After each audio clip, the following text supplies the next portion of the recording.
माध्यमिक शिक्षा बोर्ड राजस्थान अजमेर द्वारा आरबीएसई की परीक्षाएं, जिसमें कक्षा 12 की परीक्षा में 21 अप्रैल को राजनीति विज्ञान का पेपर होने वाला है। उसके लिए वेरी मोस्ट क्वेश्चन है, समझ लेना लीक पेपर ही है, क्योंकि 21 अप्रैल को आयोजित होने वाली परीक्षा में इसमें से 20 से ज़्यादा क्वेश्चन आपको 20 प्लस क्वेश्चन आपको इसमें से देखने को मिलने वाले हैं। पूरा मॉडल पर हल करवाऊंगा और साथ ही उत्कृष्ट क्लासेस जोधपुर द्वारा संचालित ये मॉडल पर है, तो आप इसकी उपयोगिता दे सकते हैं। बिल्कुल न्यू मॉडल है, कल ही जारी हुआ है, तो इसको आपको पूरा मैं हल करवाऊंगा और विद सॉल्यूशन आपको इसकी पीडीएफ मिल जाएगी टेलीग्राम चैनल पर, उसको ज्वाइन कर लेना और इस चैनल को भी जरूर सब्सक्राइब कर लेना अगर आपको वीडियो अच्छा लगे तो। उसी के साथ पहला है वस्तुनिष्ठ प्रश्नोत्तर आपके आएंगे, 12 नंबर के प्रश्न आएंगे, एक एक नंबर के सभी आपके प्रश्न होंगे। तो 12 नंबर का खंड है आपके रहने वाला है, जिसमें पहला प्रश्न है आपके वर्तमान में गुट निरपेक्ष आंदोलन है उसमें कितने सदस्य है। तो गुट निरपेक्ष आंदोलन है उसमें वर्तमान में 120 सदस्य है। डी आपकी इसमें राइट आंसर हो जाएगा, क्योंकि अब जो गुट निरपेक्ष आंदोलन है उसमें 120 सदस्य ही रहे हैं। उसी के साथ दूसरा है सोवियत संघ के विघटन के लिए किस नेता को जिम्मेदार माना गया था। तो सोवियत संघ के विघटन के लिए मिखाइल गोर्बाचेव को जिम्मेदार माना गया था। डी आपका इसमें राइट आंसर होगा। उसी के साथ आपका तीसरा क्वेश्चन है 1998 में पाकिस्तान ने कहां पर परमाणु परीक्षण किया था। आपको इसका आंसर बताना है 1998 में पाकिस्तान ने कहां पर परमाणु परीक्षण किया था। क्या आपको इसका आंसर पता है? तो मैं आपको इसका आंसर बताता हूँ। इसका राइट आंसर होगा सी, यानी चंगाई पहाड़ी पर इन्होंने परीक्षण किया था। इसी प्रकार आपका चौथा क्वेश्चन है संयुक्त राष्ट्र संघ दिवस है वो प्रतिवर्ष कब मनाया जाता है। तो संयुक्त राष्ट्र संघ जो दिवस है आपके वो 24 अक्टूबर को प्रतिवर्ष मनाया जाता है, प्रतिवर्ष 24 अक्टूबर को। ए इसमें राइट आंसर होगा। और ये क्वेश्चन आपके मोस्टली ऐसे क्वेश्चन ही आपके एग्जाम में आते हैं, तो इस क्वेश्चन को आपको अच्छे तरीके से हल करना है।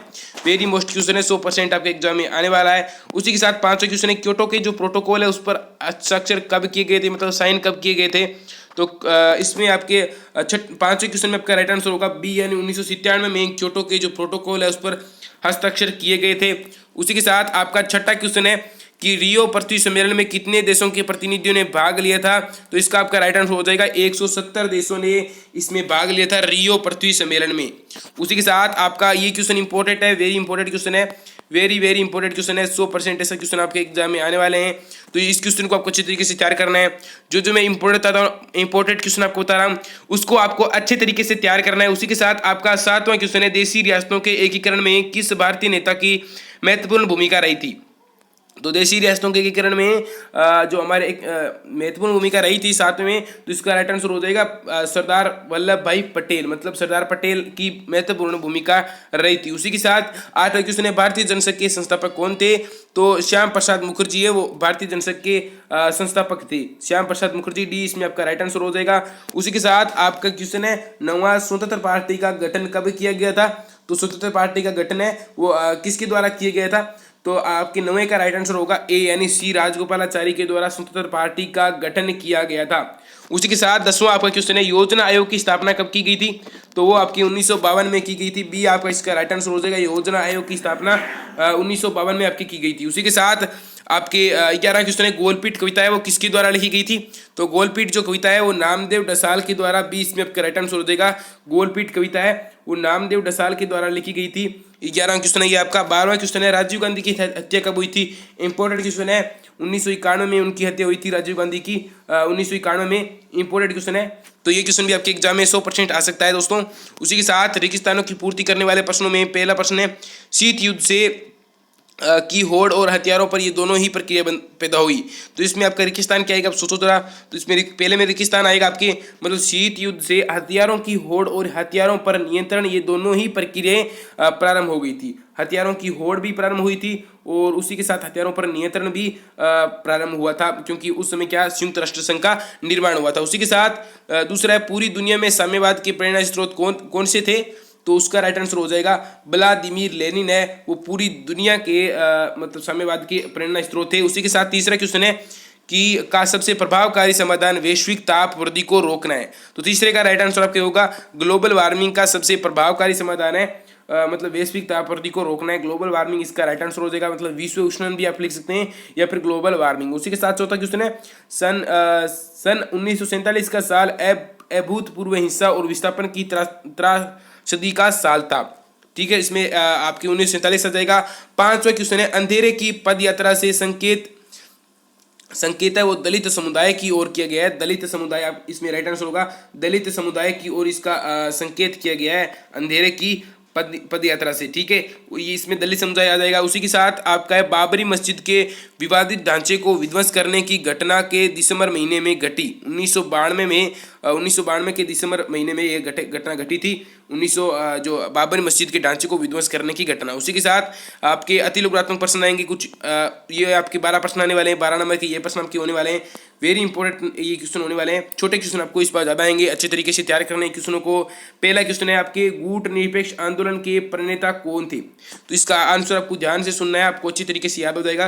तो आप सुनिए जरा, गुट निरपेक्ष आंदोलन के प्रणेता काफ़ी लोग थे। उनमें से आपके पहले हैं Jawaharlal Nehru, Marshal Tito, colonel जो नासिर है और डॉक्टर सुकर्णो और वाने एन कुर्मा, ये सभी इसके आंदोलन के प्रणेता थे।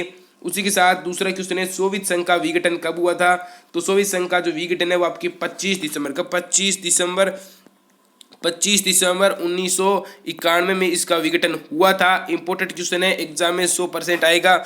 उसी के साथ सार्क का जो है जो सार्क का पूरा नाम क्या है वो आपको लिखना है। तो इसका हो जाएगा सार्क हो जाएगा south Asian association for regional cooperation. ठीक है, इस प्रकार से आपकी इसका हो जाएगा सारा का पूरा नाम। आपको अच्छे तरीके से इसका नाम याद करना है। 100% एग्जाम में इसका क्वेश्चन आता ही आता है, क्योंकि ये सारक का जो पूरा नाम है ये आपके पक्का आएगा। क्वेश्चन मुझसे लिख के लेना, क्योंकि जब आपको मैं आंसर की बताऊंगा इसकी तब आप देख लेना, चाहे सारक का पूरा नाम ये आपके क्वेश्चन पक्का आएगा। उसी के साथ चौथा क्वेश्चन है सोवियत संघ का अंतिम राष्ट्रपति कौन था? तो सोवियत संघ का जो अंतिम राष्ट्रपति था वो था आपके, इसका राइट आंसर हो जाएगा चौथे का आपके मिखाइल गोर्बाचेव थे, वो सोवियत संघ का अंतिम राष्ट्रपति था। उसी के साथ आपका अगला क्वेश्चन है मतलब आपके 5वां क्वेश्चन है कि साप्टा का पूरा नाम क्या आपको लिखना है। तो साप्टा का जो पूरा नाम है वो आपको बता दूं कि साप्टा का पूरा नाम है south Asian free trade area, इसका पूरा नाम है। उसी के साथ छठा क्वेश्चन है भारत के प्रथम गृह मंत्री कौन थे? सरदार वल्लभ भाई पटेल भारत के प्रथम गृह मंत्री थे, याद रखना है, ऐसा क्वेश्चन आता रहता है। उसी के साथ 7वां क्वेश्चन है कि भारत में बैंकों का जो स्वतंत्र भारत के समक्ष विकास के कौन कौन से 2 मॉडल सामने थे? तो 2 मॉडल ही सामने उस समय थे, एक तो था आपके पूंजीवादी, एक था साम्यवादी। तो हमने साम्यवादी को चुना था, पूंजीवादी को नहीं चुना था। उसी के साथ दूसरा है स्वतंत्र भारत के समक्ष विकास, ये तो हो गया आपके भारत में बैंकों का राष्ट्रीयकरण कब किया गया था? तो इसका राइट आंसर हो जाएगा आपके 1969 में भारत में बैंकों का राष्ट्रीयकरण किया जाने लगा था, 1969 में। उसी के साथ संसद ने 9वां क्वेश्चन है संसद ने सूचना के अधिकार विधेयक को कब पास किया था? इंपॉर्टेंट क्वेश्चन है, 100% ऐसा क्वेश्चन एग्जाम में मिलेगा। 2005 में उन्होंने सूचना के अधिकार को पास किया था। उसी के साथ आपका 10वां क्वेश्चन है नेशनल फिश वर्कर्स फोरम ने केंद्र सरकार से पहली कानूनी लड़ाई कब लड़ी थी? तो इसका राइट आंसर आपके 10वें का हो जाएगा 1997 में उन्होंने ऐसी लड़ाई लड़ी थी, 1997 में। उसी के साथ आपका 11वां क्वेश्चन है किन्हीं 2 क्षेत्रीय दलों के आपको नाम लिखने हैं। तो क्षेत्रीय दल हो गए जैसे कि DMK वाला और अकाली दल, DMK और अकाली दल, ये दोनों क्षेत्रीय दल हो गए। उसी के साथ 1979 के चुनाव में के पश्चात कांग्रेस में जनता दल ने किसके नेतृत्व में सरकार बनाई थी? ये क्वेश्चन आपके आ रहा है। तो VP सिंह के नेतृत्व में उन्होंने सरकार बनाई थी 1979 के चुनाव के पश्चात। उसी के साथ आपके खंड ब के कुछ इंपॉर्टेंट क्वेश्चन है वारसा संधि से आप क्या समझते हैं? तो वारसा पैक्ट जो हुआ था संधि, उसका आपको इसमें वर्णन करना है। उसी के साथ नाटो कब बना था? शीत युद्ध काल में इसके कितने देश शामिल थे? तो नाटो में कितने देश शामिल थे? इस प्रकार से मैंने ऊपर भी आपको क्वेश्चन करा रखा है। और किस घटना के बाद द्वितीय विश्व युद्ध का अंत हुआ था? तो जब जापान में बम गिराए गए थे हिरोशिमा और नागासाकी पर 6 अगस्त और 9 अगस्त 1945 को ये बम गिराए गए थे। 1945 को हिरोशिमा और नागासाकी जापान के 2 शहर हैं उन पर बम गिराए गए थे। उसके बाद में इसका अंत हो गया था, मतलब द्वितीय विश्व युद्ध का उन्होंने जापान ने आत्मसमर्पण कर दिया था, इटली पर भी आत्मसमर्पण कर दिया गया था। मिखाइल गोर्बाचेव पर आपको संक्षिप्त टिप्पणी लिखनी है, इंपॉर्टेंट है, इसे व्यक्तित्व आप कह सकते हैं।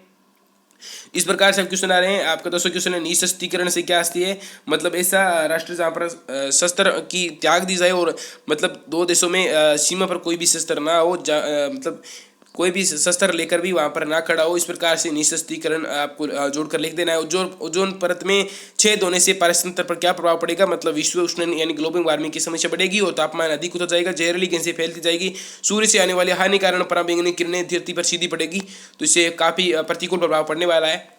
इस प्रकार से भारतीय जनता की विचारधारा की 2 बातों को आपको स्पष्ट करना है। इस प्रकार से आपके क्वेश्चन आ रहे हैं। आपका अगला खंड से है, आपके लास्ट खंड है कि बांग्लादेश के निर्माण पर आपको संक्षिप्त टिप्पणी लिखनी है। जो 1972 में भारत पाकिस्तान का युद्ध हुआ था 1971 में, उसके फलस्वरूप ये बना था। दक्षिण एशिया क्षेत्र की विशेषताएं स्पष्ट करनी है। एजेंडा 21 से आप क्या समझते हैं? 21 से इंपॉर्टेंट क्वेश्चन है। और पर्यावरण के संदर्भ में हम मूल वासियों के अधिकारों की रक्षा किस प्रकार से कर सकते हैं? इस प्रकार के आपको प्रश्न आने वाले हैं। तो ये प्रश्न आपके रहे। ये आपके वाला पहला है सिंडिकेट। सिंडिकेट किसे कहते हैं? सिंडिकेट और दल बदल किसे कहते हैं? तो दल बदल कहते हैं कि मतलब कोई निर्वाचित प्रतिनिधि जिस पार्टी से टिकट जीता हो उस पार्टी को छोड़कर दूसरे दल में चले जाए, तो ये दल बदल कानून बना दिया गया था 1992 में। उसी के साथ सिंडिकेट किसे कहते हैं? तो सिंडिकेट कहते हैं मतलब कांग्रेस और इसकी नीतियों के खिलाफ अलग अलग विचारधाराओं की पार्टियों का एकजुट होना सिंडिकेट कहलाता है। उसी के साथ नारा किसे कहते हैं? तो लोगों का ध्यान आकर्षित करने के लिए वाला एक महान भवन मुहावरा होता है। तो गै आपका दूसरे से मिलेगा। और लास्ट में है गैर कांग्रेसवाद, यानी कांग्रेस के भीतर ताकतवर और प्रभावशाली नेताओं का एक समूह, ये सिंडिकेट ये हो जाएगा, और गैर कांग्रेसवाद ये हो जाएगा। इस प्रकार से आपके ये प्रश्न हो रहे हैं। उसी के साथ आपका अगला प्रश्न है, स्वतंत्र भारत में नए राज्यों के निर्माण उनका सन में आपको सुमेलित करना है। तो इस प्रकार से आपके प्रश्न हो जाएंगे। ये प्रश्न आपके इंपॉर्टेंट प्रश्न है, मैं आपको इसका पूरा हल करवाऊंगा। पहला है, मद्रास राज्य को विभाजित कर आंध्र प्रदेश नामक एक अलग राज्य कब बनाया गया था? तो ये आपके 1952 में बनाया गया था। 1952 में मद्रास राज्य को अलग करके एक आंध्र प्रदेश राज्य बनाया गया था। उसी के साथ आपका दूसरा है, यहाँ पर पंजाब राज्य को विभाजित कर हरियाणा और हिमाचल प्रदेश है उसको अलग नामक राज्य कब बनाए गए थे?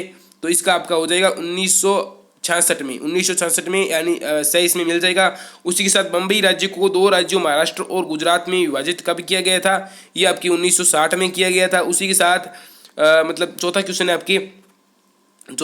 आपके कि असम से अलग कर मेघालय राज्य कब बनाया गया था? तो 1972 में ये राज्य बनाया गया था। इस प्रकार से क्वेश्चन मिलान हो रहे हैं। और अगला है आपकी सुरक्षा परिषद से क्या कार्य है, इस प्रकार से आपको करना है, इन पर टिप्पणी लिखनी है, और ये आपके एकीकरण वगैरह है। तो इस प्रकार से आपके क्वेश्चन रहने वाले हैं। तो ये था आपका मॉडल पेपर, ये हल सहित आपको मिल जाएगा। अगर आप अभी तक वीडियो देख रहे हैं तो बहुत बहुत आपका धन्यवाद, और मिलते हैं अगले ऐसे वीडियो में। आपके लिए बहुत अच्छे क्वेश्चन लाते रहेंगे। तो मिलते हैं आपकी अगले वीडियो में, तब तक के लिए जय हिंद, जय भारत।